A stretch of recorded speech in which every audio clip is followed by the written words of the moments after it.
Welcome students of class 8th in social studies period. Today we will read chapter 2nd of Swift's Indian Constitution. By the beginning of the 20th century, the Indian national movement had been active in the struggle for independence from British rule for several decades. During the freedom struggle, the nationalists had devoted a great deal of time in planning what a free India would be like. Under the British, they had been forced to obey rules that they had very little role in making. The long experience of authoritarian rule under the colonial period convinced Indians that free India should be democratic country and everyone should be treated equally and to be allowed to participate in the government. जैसे कि 20वीं शताब्दी के शुरू से ही India का जो है स्वतंत्रता क्रांतियाँ थी वो शुरू हो गई थी। आज़ादी के लिए संघर्ष शुरू हो गया था। बहुत सारे दशकों के साथ ये चलता रहा, लेकिन जो इंडिया के क्रांतिकारी थे या राष्ट्रवादी लोग थे, उन्होंने इसके साथ ही क्रांतियों के साथ ही ये भी सोचना शुरू कर दिया था, प्लानिंग करनी शुरू कर दी थी कि आज़ादी के बाद हमारा देश कैसा होगा।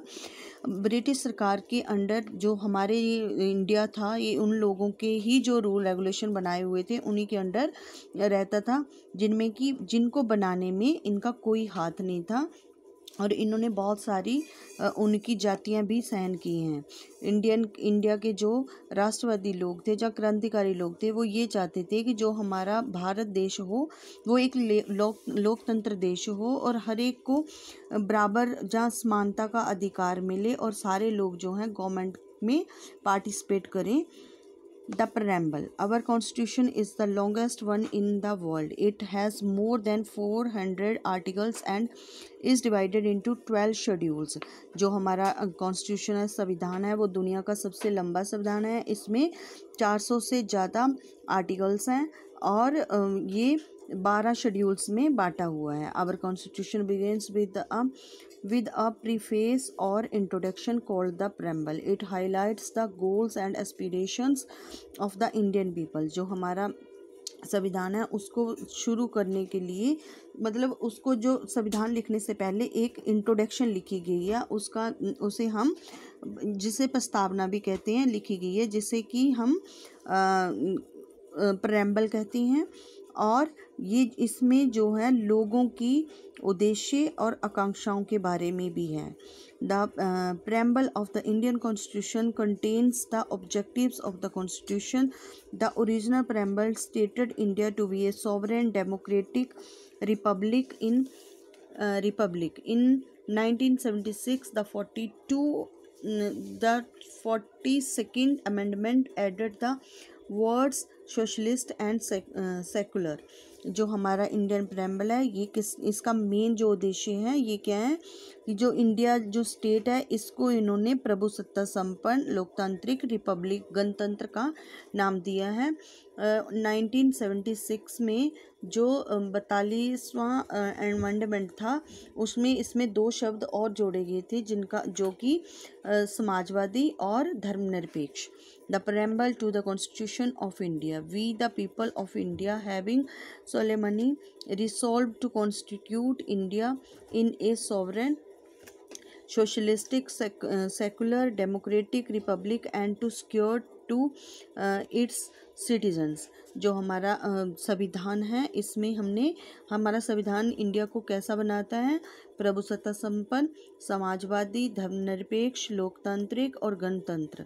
Justice, social, economic and political liberties of thought, expression, belief, faith and worship, equality of status and opportunity, and to promote among them all fraternity, assuring the dignity of the individual and the unity and the integrity of the nations. In our Constituent Assembly this 26th day of the November 1949 do hereby adopt, infect and give to ourselves this constitution.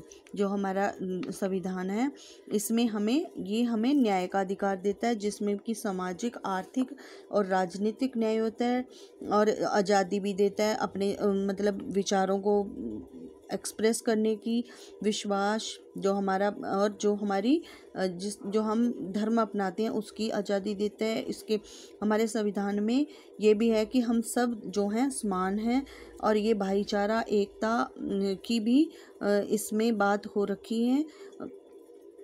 In our constitution assembly this 26 day of the November 1949, मतलब जो हमारा संविधान है हमारा संविधान जो है 26 नवंबर 1949 को बन गया था, और ये हमने मान लिया था कि ये हमारा संविधान है। Main principles in the preamble, the main principles given in the preamble are as under. जैसे इसमें मेन सिद्धांत कौन से हैं? Sovereign, sovereign implies India has its own defined territory and own government. India is independent of any external power, ruler state, and has authority, power and capacity to enter in the relation with the other sovereign states. जो India है इसको हमने प्रभुसत्ता संपन्न देश है, और इसकी जो है सब अपनी संविधान है, अपनी टेरिटरी है, और जो है इंडिया जो है एक स्वतंत्र देश है। बाहर के रूलर जो हैं ये इनके अंडर नहीं है, और इसको सारी ये अथॉरिटी है, इसको ये हक बनता है कि ये दूसरे जो सॉवरेन स्टेट्स हैं, प्रभुसत्ता संपन्न स्टेट हैं, उनके साथ संबंध बना सके। Socialist, everyone is given equal opportunity to make use of the resource of the country. It was hoped that this would narrow the gulf between the rich and the poor. जो दूसरा जो इसका सिद्धांत है वो है समाजवाद। जो हमारा देश है इसमें ये बोला मतलब है कि सबको जो है समान मौके मिले, जो कि हमारे देश में रिसोर्सेज हैं उनको यूज़ करने के। इससे क्या होगा कि जो हमारे देश में गरीब और अमीरों के बीच की खाई है वो कम हो सके। Secular, the word secular means that there is no official religion of the country and that all religions are treated with equal respect. In India, there is no official state religion. Every citizen has the freedom to practice his or her own religion. No one can be discriminated against on the basis of religion. जो हमारा देश है ये मतलब धर्मनिरपेक्ष देश है। इसमें सेकुलर शब्द को लिया गया है, जिससे कि इसका मतलब ये होता है कि जो देश है इसका कोई अपना धर्म नहीं है, सारे जो धर्म है इनको समान रूप से व्यवहार किया जाएगा इनमें। और इंडिया में कि धर्म के आधार पर कोई भी इंसान जो है कोई भी धर्म अपना सकता है, और उसके साथ धर्म के आधार पर कोई भेदभाव नहीं किया जाएगा। नेक्स्ट है democratic, the opening part of the preamble, we the people and is concluding part give to ourselves. This constitution clearly indicate the democratic spirit of the constitution. India is a democracy. The people of India elect their governments at the center, state and local levels by the system of universal adult suffrage. जो है हमारा देश जो है लोकतंत्र देश है। इसमें जो है कि कॉन्स्टिट्यूशन में ये क्लियरली इंडिकेट दिया गया है कि जो हमारे देश का संविधान है वो डेमोक्रेटिक है, और इंडिया में जो भी गवर्नमेंट चुनी जाती है, चाहे वो केंद्र सरकार हो, राज्य सरकार हो, जहाँ आपकी पंचायत, जहाँ लोकल सरकार हो, वो सारी लोगों के द्वारा चुनी जाती हैं। जो लोग मतलब अडल्ट यूनिवर्सल अडल्ट सफरेज होता है कि जो है सार्वभौमिक बालिग, जो बालिग होते हैं उनको जो वोट देने का अधिकार होता है उसको कहा जाता है। नेक्स्ट है आपका Republic. Republic is the political order in which the supreme power lies in the body of the citizens. India became a republic on 26 January 1915 when the constitution officially came into the force in our country. The head of the state, the president, is elected for 5 years. It is not the hereditary post. जो है हमारा देश जो है एक गणतंत्र देश है। इसमें ये कहा जाता है कि जो सबसे बड़ी पावर होती है वो लोगों के पास होती है। हमारा देश 26 जनवरी 1950 को एक गणतंत्र देश बन गया था। जो हमारे देश का राष्ट्रपति होता है वो भी 5 साल के लिए चुना जाता है। ये कोई उनका विरासत में मिले हुए पोस्ट नहीं होती है। Justice Justice means fair and moral treatment of all persons in making and enforcement of laws. It involves reward for right act and punishment for deviation from it. The preamble calls for social political and economic justice, जो है न्याय है हमारे देश में बिल्कुल fair और moral treatment होती है सारे पर्सन के साथ, यानी कि अगर कोई इंसान क्राइम करता है तो उसको सेम पनिशमेंट मिलती है, चाहे वो अमीर हो चाहे वो गरीब हो। और अगर वो कोई हमारे देश में किसी चीज़ को प्रोत्साहन करता है तो उसको रिवॉर्ड भी दिया जाता है। प्रेम्बल ये इसमें हम ये बताते हैं कि मतलब जो हमारा संविधान है ये कहता है कि हमारे देश में सामाजिक, राजनीतिक और आर्थिक तौर पर सबको न्याय मिलना चाहिए। Liberty liberty is drive from the Latin term Libre which means freedom from slavery, imprisonment etc. It is a sense of the democracy. Liberty होती है कि हमें जो है आज़ादी है। ये लिबर्टी शब्द लैटिन शब्द लिबर से लिया गया है जिसका मीनिंग फ्रीडम है। फ्रीडम किससे? स्लेवरी से, जो लोगों के अधीन इसमें है कि जैसे गुलामी से आज़ादी है, जहाँ कोई किसी को कैद कर लेता है, वो सारी चीज़ नहीं होगी। जो डेमोक्रेसी है, it is the असेंस of democracy, ये लोकतंत्र का सार है। Equality, all citizens are considered equal without any discrimination on the basis of caste, creed, sex, race और रिलीजन। सारे जो लोग हैं वो समान हैं बिना भेदभाव के, जहाँ किसी भी वो कास्ट के हों, जाति के हों, रंग के हों, नस्ल के हों, धर्म के हों, वो सब समान है। फ्रेटर्निटी होती है brotherhood. Fraternity in the preamble implies common brotherhood of all Indians. It asserts that social divisions will be removed and integrations achieved as a goal of national integration. जो है जो प्रेम्बल है ये इम्प्लाइज करता है कि जो लोग हैं वो मतलब उनमें भाईचारा को बढ़ावा दिया जाए। सारे जो लोग हैं, सारे भारतीय जो हैं वो आपस में भाई हैं, और इसमें जो आपके समाज में मतलब समाज में फूट डली हुई है, जहाँ अलग अलग भागों में बटा हुआ है, उसको हटा के इनमें एकता पैदा की जाए जिससे कि राष्ट्रीय एकता बन सके। Fundamental rights, the fundamental rights of the people of India are laid down in part 3 of the constitution.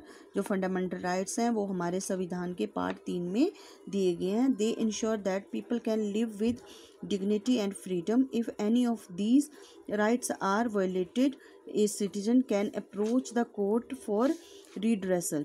यानी कि एक मिनट, जो इसमें ये हमारे कॉन्स्टिट्यूशन में ये दिया गया है कि जो हमें अधिकार दिए गए हैं वो क्यों दिए गए हैं, ताकि जो इंसान है, जो हमारे लोग हैं, वो अपने मतलब इज्जत से रह सकें और आज़ादी से। अगर उनकी किसी भी अधिकार को अधिकार का कोई और उल्लंघन करता है तो वो उसके निवारण के लिए कोर्ट के पास जा सकते हैं। Let us read about the 6 fundamental rights. Turn the page. Right to equality. The Constitution had declared that all citizens are equal before law. No one will be discriminated against on the ground of religion, race, caste, sex और place of birth. जो हमारा संविधान कहता है कि जो सारे लोग हैं वो कानून के सामने समान हैं। किसी को भी हम किसी के साथ इस आधार पर भेदभाव नहीं कर सकते कि उसका धर्म, जाति, जो है सेक्स, लिंग और जन्म का स्थान अलग है। Right to equality guarantee equality before law, social equality and equal access to public areas, equality in the matter of public employment. State cannot discriminate against a citizen on the basis of religion, race, caste, sex or place of birth. ये जो हमारा equality समानता का अधिकार है ये guarantee देता है कि कानून के सामने सारे सामाजिक तौर पर इक्वल हैं, और किसी के भी साथ कोई भी जो पब्लिक एम्प्लॉयमेंट है उसमें आप भेदभाव नहीं कर सकते हैं, और किसी को भी जो है जाति, रंग, धर्म के आधार पर उसके साथ भेदभाव नहीं किया जा सकता। The right also abolition the practice of untouchability. It also states that the government can make special provisions for the upliftment of the certain groups of society, such as schedule caste, schedule tribes and other backward classes. हमारा ये जो समानता का अधिकार है ये भी कहते हैं कि जो हम हैं किसी को नीची जाति कह के या अछूत कह के उसके साथ दुर्व्यवहार नहीं कर सकते हैं। जो स्टेट गवर्नमेंट्स हैं इनको स्पेशल जो है मतलब प्रोविजंस करनी चाहिए इन लोगों को ऊपर उठाने के लिए जिन्हें हम शेड्यूल कास्ट कहते हैं, शेड्यूल ट्राइब्स होते हैं या जो है और जो बैकवर्ड क्लासेस होती हैं। Students, your homework is read this chapter carefully. Thank you.